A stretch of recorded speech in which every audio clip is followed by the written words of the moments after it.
I don't ever slow up, no, I don't take shit. I got no love for the fakeness. If you wanna play tough and wanna hate this, I'll always show up.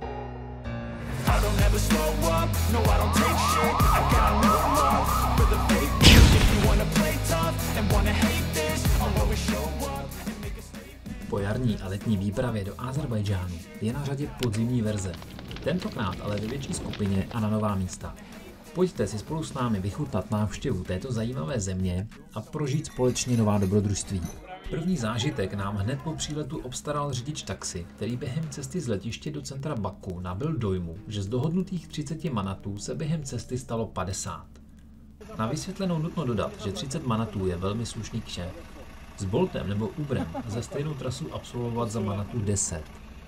Šofér smlouval tak dlouho, až se dostal zpět na původně domluvenou cenu. Toho stálo asi půl hodiny času a několik dalších zakázek, které mohl vzít místo pokusu okrádat turisty. V Baku jsme si vyzvedli půjčená auta a přesunuli se do města Šamachy. Tam jsme si prohlédli mešitu Džuma, která je nejstarší mešitou na Kavkaze, a pak nedaleký památník obětem karabašských válek.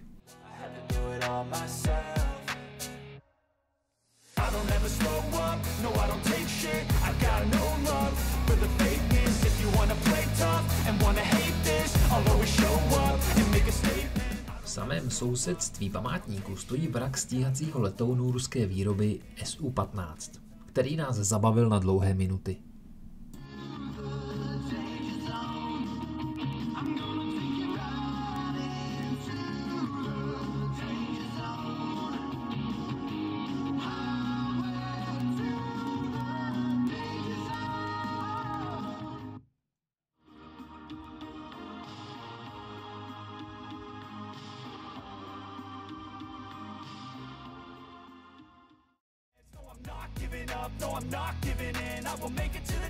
Cestou ze Šamachy do Ismaily jsme si vychutnali západ slunce u Tichého jezera a poté pro úspěch naší výpravy rituálně obětovali jeden kus dobytka a jeden kus Nissanu Qashqai.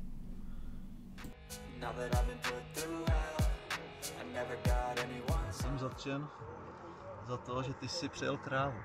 Většinu času z několika hodin vyšetřování zabrala telefonická komunikace mezi příslušníkem a majitelem autopůjčovny o tom, jak velkou pokutu nám má udělit. Zabezpečení místa nehody a odehnání zbylých krav ze silnice se nejevilo být nějak podstatnou záležitostí.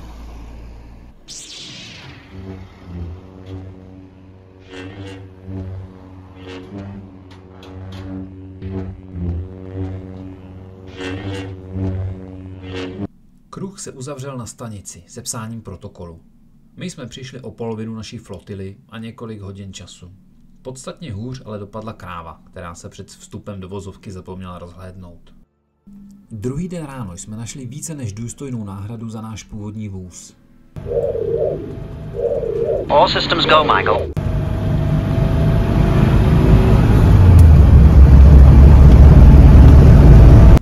Nadčasový model společnosti Avtovaz nás spolehlivě dopravil na místo setkání s druhou částí naší výpravy, k vysutému mostu na cestě do horské vesnice Lahič. Za 2 manaty se po kývajícím se mostu, který drží ocelová lana, můžete dostat na druhou stranu a poté sejít k horské říčce.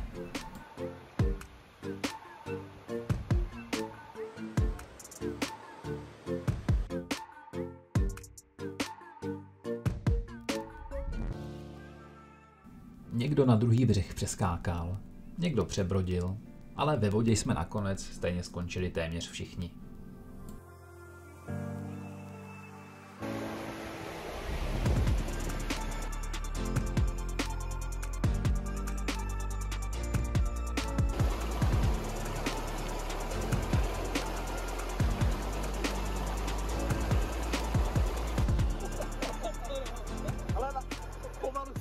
Je to příjemný, má to tak 10 stupňů. You will have thousands views because of me. Yeah? Because you are the main star here. Hezky holka, hezká holka.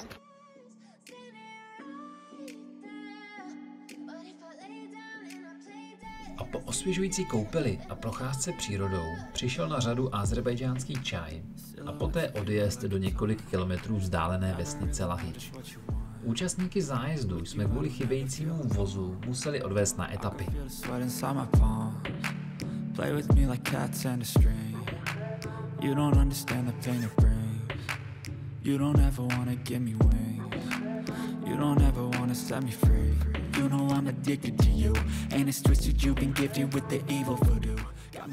Lahič je odlehlá vesnice na jižních svazích Velkého Kavkazu, do které vede jen jedna cesta, na které hrozí sesový kameny. Vesnice byla proslulá pro množství měděných dílen, ve kterých se vyrábělo nádobí nebo i zbraně. Dodnes lze spatřit kováře, klempíře nebo rytce, jak z mědí dle původních technik pracují.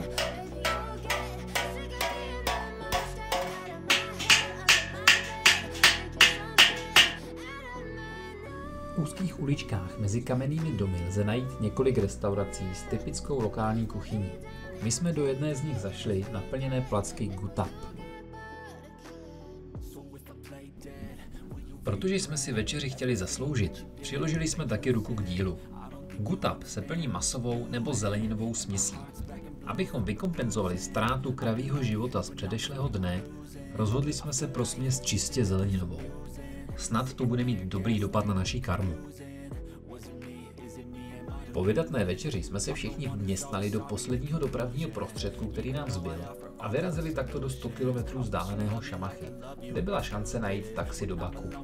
To se dle plánů podařilo, tedy až na malý závrhel cestou s nedostatkem oleje. Nic, co by se nedalo vyřešit.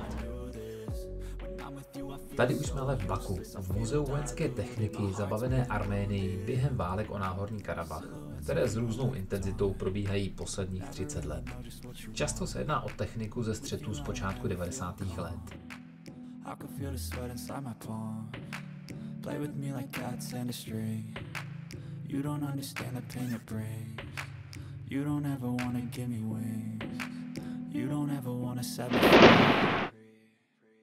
But if I lay down and I play dead and I stay dead, baby you'll get sick of being the monster out of my head, under my bed.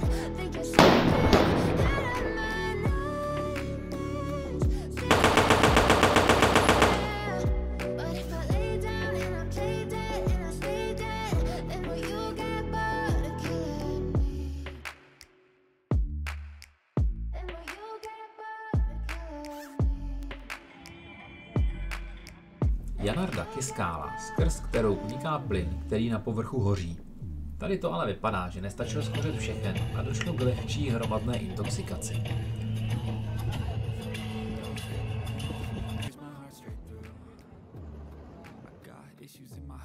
Ateşgah je zoroastriánský chrám ohně.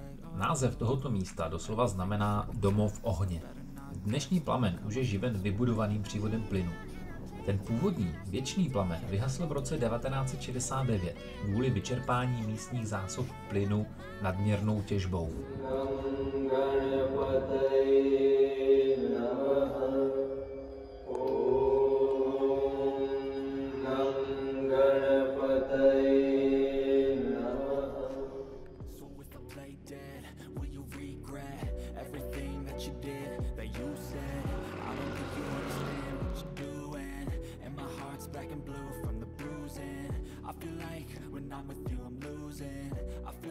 Na celém světě se nachází asi 700 bahenních sopek, z toho celá polovina je v Ázerbájdžánu.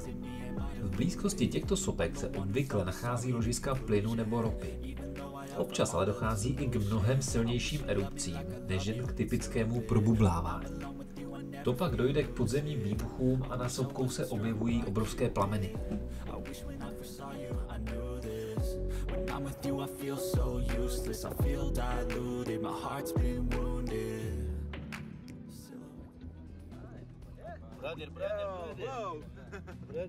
Množství bahenních sopek lze spatřit na poloostrově Abšeron nebo v oblasti Gobustán, kde se nacházíme právě teď.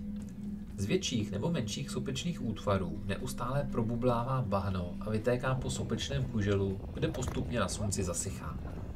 Jílovité bahno se využívá i k léčebným účelům, podobně jako třeba bahno z mrtvého moře. Bahno z bahenních sopek je studené, klidně do něj můžete strčit ruku.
ale kdyby byla zkušená, tak nepohne.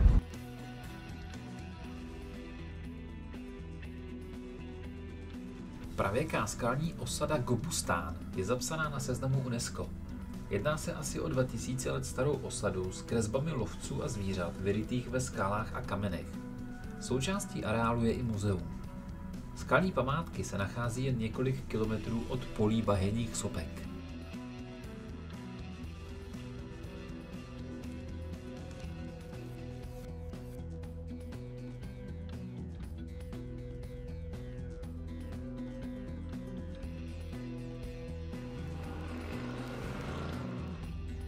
Necelých 100 km severně od Baku se nachází břidlicové hory Candy Cane. Svému barevnému provedení vděčí tyto hory podzemní vodě, která působí na sloučeniny železa v půdě. V této jedinečné scenérii jsme si vychutnali menší trek.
Ještě by si mohl tímhletím zavřít za sebou.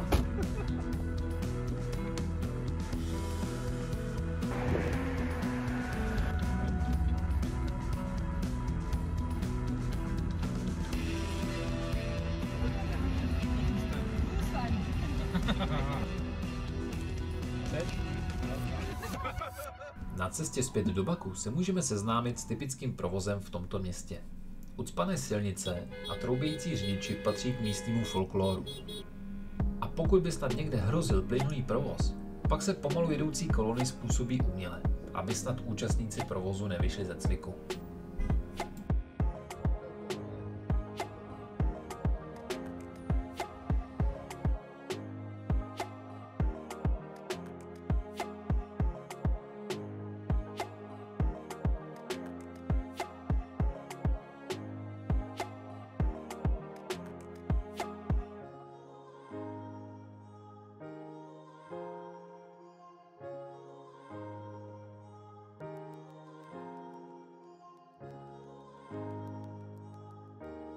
Historická část Baku i Čerišehir vybízí k procházkám nebo třeba i k pokusům koupit si zmrzlinu, což se nakonec asi po čtvrt hodině ke spokojenosti všech zúčastněných podaří.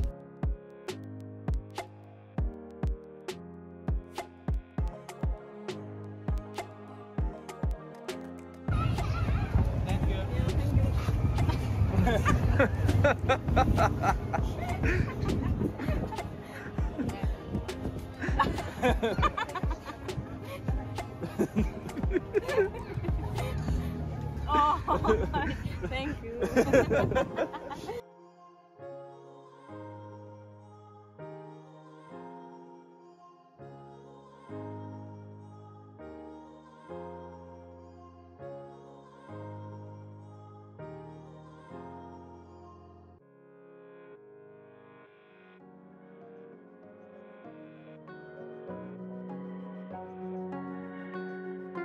Po příjemně stráveném času v centru města se tak můžeme přesunout k centru Hejdara Alijeva. To bylo dokončeno v roce 2012 a slouží jako výstava nebo konferenční sál. Rozlehlé prostory kolem, ale i centrum samotné lákají celou řadu návštěvníků.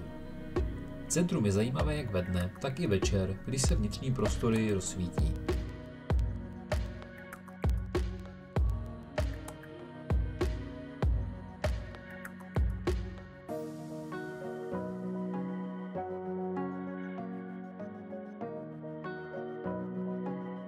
A nebyli bychom to my, abychom se na něco nepokusili vylézt, vyskočit nebo vyšplhat.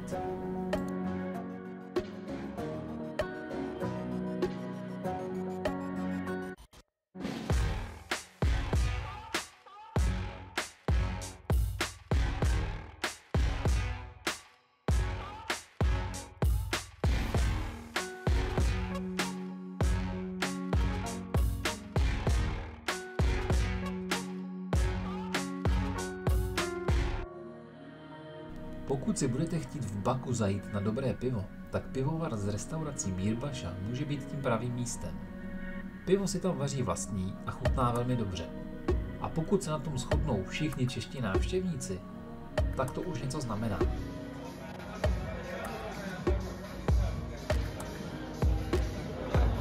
Restaurace se navíc nachází pár minut pěšky od plamenných věží, aleje mučedníků nebo věčného ohně. Večer tak můžeme zakončit další příjemnou procházkou.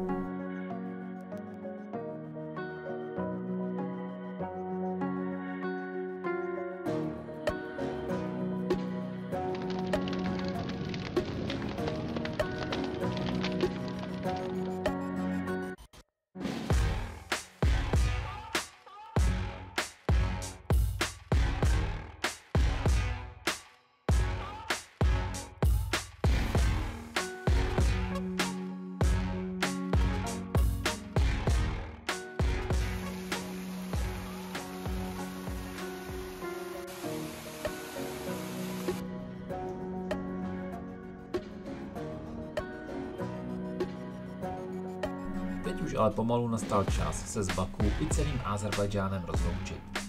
Pro některé navždy a pro jiné jen dočasně. Všichni si ale odvážíme spoustu jen stěží zapomenutelných zážitků. Thank you for not leaving us left alone here. It was nice to see you all. Těší mě. Ahoj. Ahoj.